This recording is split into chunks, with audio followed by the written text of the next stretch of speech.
नमस्कार, जय हिंद, वंदे मातरम, भारत माता की जय।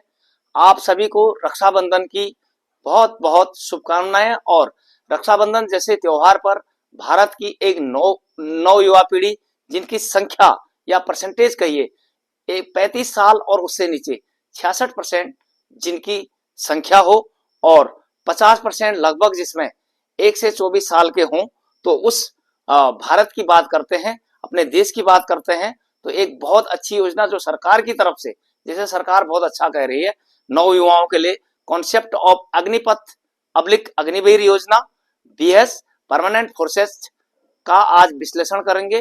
क्योंकि विपक्ष या सरकारी पक्ष के साथ जो घटक दल हैं वो और खुद वो नौजवान इस अग्निवीर योजना का जोर शोर विरोध करते हैं, लेकिन सरकार कहती है कि ये बहुत अच्छी योजना है। इसी पर आज के कॉन्सेप्ट पर बात करते हैं। तो सबसे पहले भारत सरकार ने 16 जून 2022 को अग्निपथ योजना के तहत एक शॉर्ट सर्विस मॉडल तैयार किया था, जिसमें नौजवानों को भर्ती किया जाता है और उनकी नौकरी सेना में 4 साल के लिए होते हैं, तीनों फोर्सेस के लिए। आगे सरकार कहती है कि आर्मर्ड फोर्सेस को आधुनिक और सुव्यवस्थित करने के लिए यह योजना लागू है। और उसका अगला पॉइंट है मानव संसाधन प्रबंधन यानी ह्यूमन रिसोर्स डेवलपमेंट में सेवा 4 साल करने के बाद उनकी स्किल डेवलपमेंट होगी और वो किसी भी सेक्टर में काम आएंगे।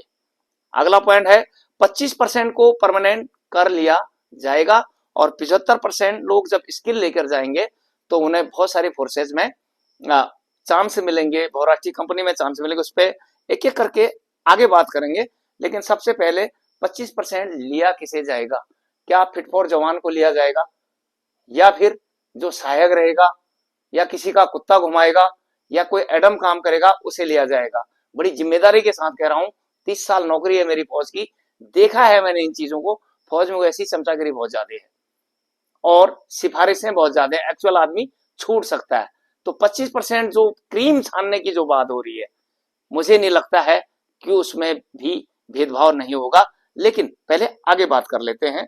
तो जो 75% लोग सैन्य सेवा से परमानेंट नहीं होंगे, बाहर जाएंगे, उनके लिए एक विशेष सेवा निधि पैकेज का लाभ मिलेगा। उस पर विस्तार से भी बात करेंगे, लेकिन इस पे सेवा निधि पैकेज के लाभ के साथ साथ और क्या क्या चीजें इसमें शामिल हैं उस पर बात करते हैं।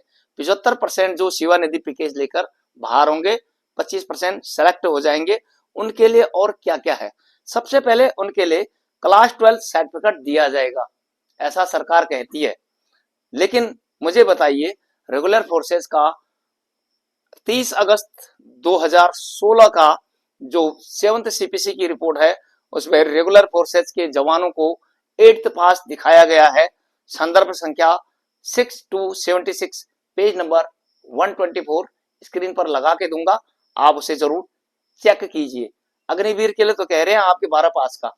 तो जो जवान 1 साल पहले ट्रेनिंग करता था परमानेंट फोर्सेस, क्या उसे आपने इंटर पास मान लिया? इस पर आगे भी बात करेंगे। लेकिन अग्निवीर की अगली बात करेंगे कि इसे अग्निवीर को स्किल सर्टिफिकेट दिया जाएगा, अग्निवीर स्किल सर्टिफिकेट, ताकि वो अन्य सेक्टरों में उसके काम आए। सेवा निधि पैकेज का लाभ, जिसमें विस्तार से अभी फिर से जानकारी दी जाएगी। और इसके अलावा स्टेट पुलिस में उनको परसेंटेज दी जाएगी। CPO central police organisation, BSF, CRPF, anywhere 10% उसमें आरक्षण मिलेगा। और बहुराष्ट्रीय कंपनियों में भी स्किल अब्लिक जॉब दी जाएगी। इसके अलावा इंडियन कोस्ट गार्ड और एमओडी, मिनिस्ट्री ऑफ डिफेंस के जो सिविल पद होते हैं, जिनको हम डिफेंस सिविलियन कहते हैं, उनमें भी 10% कोटा इनको दिया जाएगा जब वो 75% लोग बाहर हो जाएंगे। ऐसा कॉन्सेप्ट गवर्नमेंट का है। और इनके अलावा उनका 3 साल का टेक्निकल प्रोग्राम चलाया जाएगा यूनियन मिनिस्ट्री ऑफ डिफेंस की तरफ से, यूएमओ की तरफ से। तो कोई फील्ड में है, कोई पीस में है, सेना में हालत कैसी होती है, किस प्रकार डेवलपमेंट चलता होगा, ये आप भी जानते हैं और हम लोग भी जानते हैं। तो अगला पॉइंट है, जो मेन पॉइंट है जिस पर विवाद हो रहा है, खुद उनके घटक दल यानी सरकार के घटक दल और विपक्ष तो जोर शोर विरोध कर ही रहा हुआ है। रक्षा बजट 2024 के अनुसार अग्निपथ योजना में रक्षा कर्मियों के वेतन और पेंशन को कम करके यानी कटौती करके वो बचा हुआ पैसा आधुनिकीकरण सेना का इक्विपमेंट आर्म्स में खर्च किया जाएगा, जिसका विपक्ष और खुद सहयोगी दल आलोचना कर रहे हैं। तो चलिए सेवा पैकेज की विस्तार से चर्चा करते हैं। पैकेज मीन्स पहले ही बता चुका हूं, not salary, it is package just like बहुराष्ट्रीय कंपनियां या एनीवेयर, यानी कि उसमें डीए अन्य सुख सुविधाएं वो आप मांग नहीं सकते, पैकेज फिक्स होता है, बेसिक पे धन डीए धन टीपीटीएल ऐसा कुछ नहीं, आगे जाके बात करेंगे। तो 30,000 वेतन और कापर्स फंड में, अग्निवीर कापर्स फंड में चला जाएगा 9,000, जिस प्रकार से आर्मी में armed forces personal provident fund होता है उसी प्रकार से। और अग्निवीर कापर्स फंड में भारत सरकार का जो योगदान रहेगा, जिसे आप पैकेज कह सकते हैं, पैकेज मनी जो लास्ट में देते हैं, वो भी 9,000 भारत सरकार अपनी तरफ से डालेगी। ये 30% है 30,000 का। तो 30,000 के वेतन में 9,000 यदि उसके कम कर दिए जाए, यानी फंड में चला गया उसके, तो इन हैंड पे मिलेगी 21,000। 21,000 को यदि आप 12 महीने से गुणा करते हैं तो निकलता है 1,80,000 रुपया। इसी प्रकार यदि उसकी तुलना, अब आप कहते हैं कि भेदभाव है या नहीं, जी हाँ भेदभाव है। कैसे है उसी का विश्लेषण करते हैं। उसी की जगह पर यदि एक परमानेंट सोल्जर होता है तो वो पे बैंड 1 लेवल 3 उसका इंडेक्स नंबर 1 यानी स्टार्ट वेतन 21,700 प्लस 5,200 मिलिट्री सर्विस पे होती है, 1,800 का टीपीटीएल होता है, इन तीनों को जोड़ के होता है 28,700। आज की डेट पर 50% डीए है, तो डीए लगा करके टोटल डीए की रकम बनती है 14,350, दोनों मिला करके 43,050 रुपया होता है। उसमें पीएचएम है, personal hygiene and maintenance allowance, last ration allowances, rum and cigarette allowances तो जुड़ते ही जुड़ते हैं। साथ ही जब डीए 50% से ऊपर निकल जाता है तो ऑल अलाउंसेज 25% बढ़ भी जाते हैं, तब वो कुछ और ही ज्यादा हो जाएगा। लेकिन अभी फिलहाल यदि 50% डीए के हिसाब से भी देखो तो 44,000 से 45,000 इन नेट हैंड, जिसमें कोई फील्ड अलाउंसेज अदर अलाउंसेज शामिल नहीं है, एक परमानेंट फोर्सेस की जवान को मिलता है, जबकि अग्निवीर को टोटल मिल रहा है 30,000। तो दोनों के बीच का अंतर हो जाता है 15,000 रुपया। पहली असमानता ये है। दूसरा, सदन में कहते हैं कि एसएससीओ भी तो है, शॉर्ट सर्विस कमीशन अफसर है, वहां पर देखते हैं भेदभाव है या नहीं। Short service commission officers OTA Chennai से आते हैं, लेकिन जो एनडीए के थ्रू आते हैं वो इंटर पास आते हैं और जेएनयू से उनको डिग्री मिलती है, वो भी कमीशन लेते हैं। और आईएमए से आते हैं, हमारे घर के बगल पर ही आईएमए है, यहाँ पर प्रेम नगर देहरादून से बोल रहा हूं। तो दोनों के लिए सेम क्राइटेरिया है, पेमेंट में कोई अंतर नहीं है। दोनों लेफ्टिनेंट बन के जब आएंगे, पे बैंड 3 के लेवल 10 में 56,100 बेसिक होगी और 15,600 मिलिट्री सर्विस पे होगी, दोनों में कोई अंतर नहीं है। इसलिए ये ना कहिए कि अग्निवीर और परमानेंट फोर्सेस में भेदभाव नहीं है, भेदभाव उपज रहा है, जिसका ये पहला उदाहरण था। इस प्रकार अग्निवीर को 4 सालों में कितना मिलेगा, पहले सेकंड साल का विवरण कर लेते हैं कि सेकंड साल में वेतन हो जाएगा 33,000, 9,900 रुपया उसका कटेगा और 23,100 हाथ में मिलेगा। एक साल में मिलेगा 2,77,200। इसी प्रकार थर्ड ईयर में टोटल वेतन हो जाएगा अग्निवीर का 36,500, उसमें से 10,950 कट रहा होगा और तब मिलेगा हाथ में 26,000 इन हैंड। 12 से गुणा करो होता है 3,12,000। इसी प्रकार अगर आप फोर्थ ईयर की बात करें, इंपोर्टेंट ईयर, आखिरी ईयर, जिसमें से कुछ सेलेक्ट होंगे और कुछ बाहर हो जाएंगे, 40,000 उसका वेतन होगा, 12,000 अग्निवीर कापर्स फंड में जाएगा, तो नेट हैंड मिलेंगे 28,000। 12 से गुणा करो तो होता है 33,000, 3,36,000। तो अब कुल मिलाकर चारों सालों का जो पैसा होता है वो होता है टोटल 11,77,000 टोटल वेतन होता है। यही पैसा 4 सालों का उनको मिलता है। इसके अलावा सेवा निधि पैकेज क्या है वो वहां पर आपको फिर से चार्ट बना के स्क्रीन पे दिखाई देगा। तो जो सेवा निधि पैकेज का जो कट कर रकम है, जितना अब तक बताया है, उतना ही रकम भारत सरकार भी डालती है, यानी 30-30% स्क्रीन पर आपको दिख रहा होगा। तो वो होता है दोनों को मिला के 5,02,001 और 5,02,001, तो दोनों मिलाकर टोटल सेवा पैकेज हो जाता है 10,40,000। ये अतिरिक्त है, ये वेतन में शामिल नहीं है।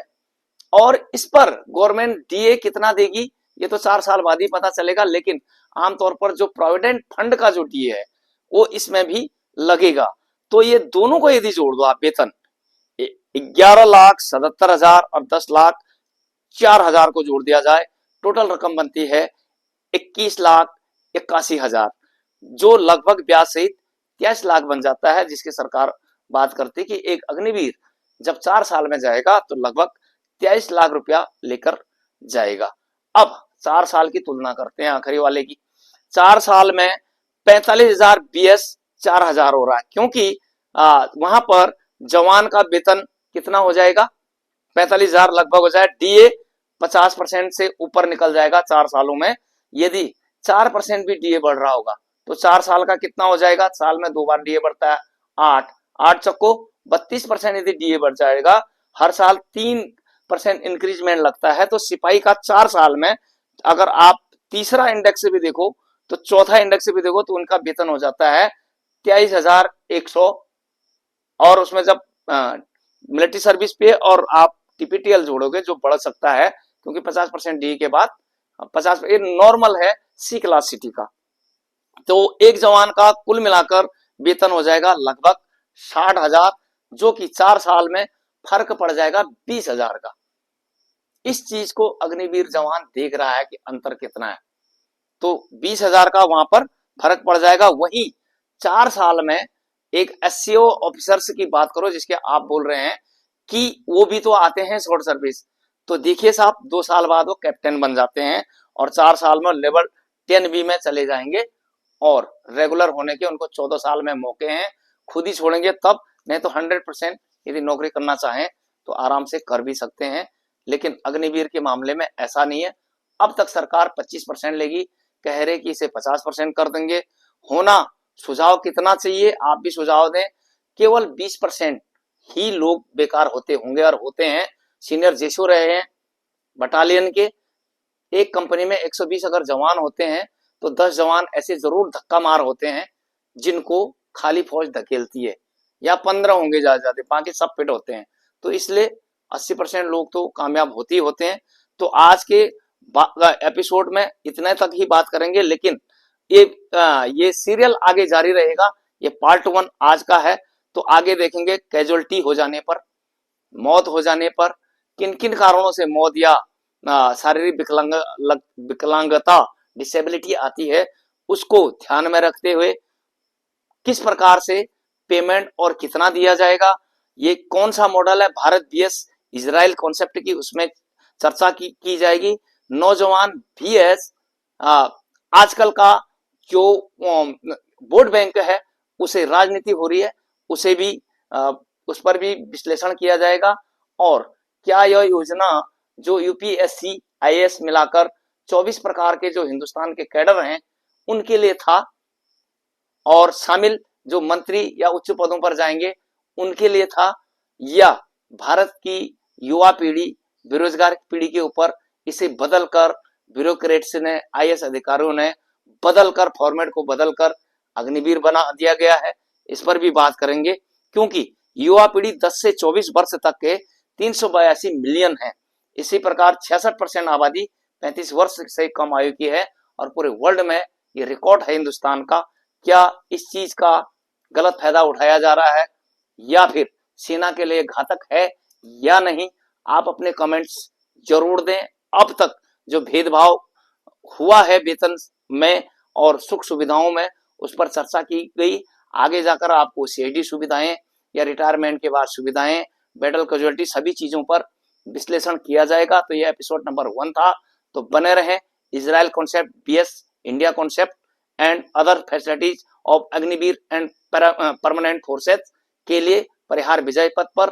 तो देखते रहें परिहार विजय पथ और इंतजार करें अगले एपिसोड का। एक बार फिर आप सभी को रक्षाबंधन की बहुत बहुत शुभकामनाएं और देशवासियों को, सभी बेरोजगार नवयुवकों को भी बहुत बहुत शुभकामनाएं। और सीरियल जरूर देखें, चैनल को ज्यादा से लाइक, सब्सक्राइब और शेयर जरूर करें। तो इन्हीं शब्दों के साथ भारत माता की जय, वंदे मातरम, जय हिंद, नमस्कार।